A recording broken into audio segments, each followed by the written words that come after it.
আসসালামু আলাইকুম। নতুন আরও একটা ভিডিওতে সবাইকে স্বাগতম। তো আজকে হচ্ছে একটা রুমাল সেলাই করে দেখাবো। এই রুমালটা অর্ডার করেছিলেন বরিশাল থেকে একটা ভাইয়া।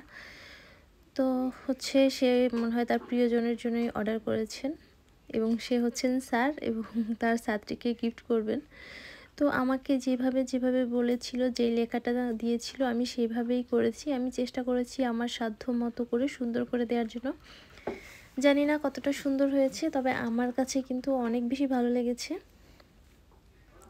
তো চলো আপুরা, তোমাদেরকে আমি হচ্ছে রুমালটা কিভাবে ভাঁজ করতে হয় আমি সেটা একটু দেখিয়ে দিচ্ছি।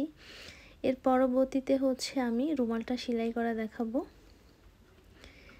আমি নিজেও অতটা ভালো পারি না, তারপরেও আমার মনে হলো এইভাবে করে রুমাল ভাঁজ করে যদি গিফট দেওয়া যায় লাভ শেপ দিয়ে, তাহলে কিন্তু অনেক বেশি সুন্দর লাগবে, মানে ইউনিক লাগবে। কেউ চাইলে এরকম করে রুমাল বানিয়ে এভাবে গিফট দিতে পারো।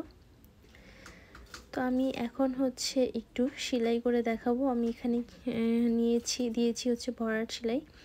গোলাপ ফুলটা আমি ভরাট সেলাই দিয়ে করেছি এবং পাতাগুলো ভরাট সেলাই দিয়ে করেছি।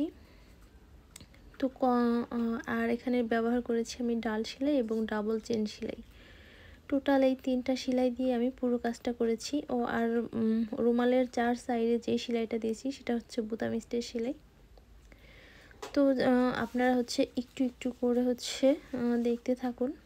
আমি প্রত্যেকটা সেলাই একটু করে দেখিয়ে দিয়েছি, যে একটু ধারণা নিতে পারবেন পুরো ভিডিওটা দেখলে যে কীভাবে আমি পুরো রুমালটা করলাম। তো দেখতে থাকুন আপনারা। আর কেউ চাইলে এরকম কাস্টমাইজ করা রুমাল কিন্তু নিতে পারবেন। এবং সবার কাছে আমার ছোট একটা রিকোয়েস্ট, যারা এখনও আমার চ্যানেলটা সাবস্ক্রাইব করেনি প্লিজ আমার চ্যানেলটা সাবস্ক্রাইব করে দিবেন, আর যারা অলরেডি করে দিয়েছেন তাদেরকে অসংখ্য ধন্যবাদ। পুরো ভিডিওটা দেখবেন। আমি আর কথা বলবো না, আজকে এই পর্যন্তই। ভালো থাকবেন সবাই, আল্লাহ হাফেজ।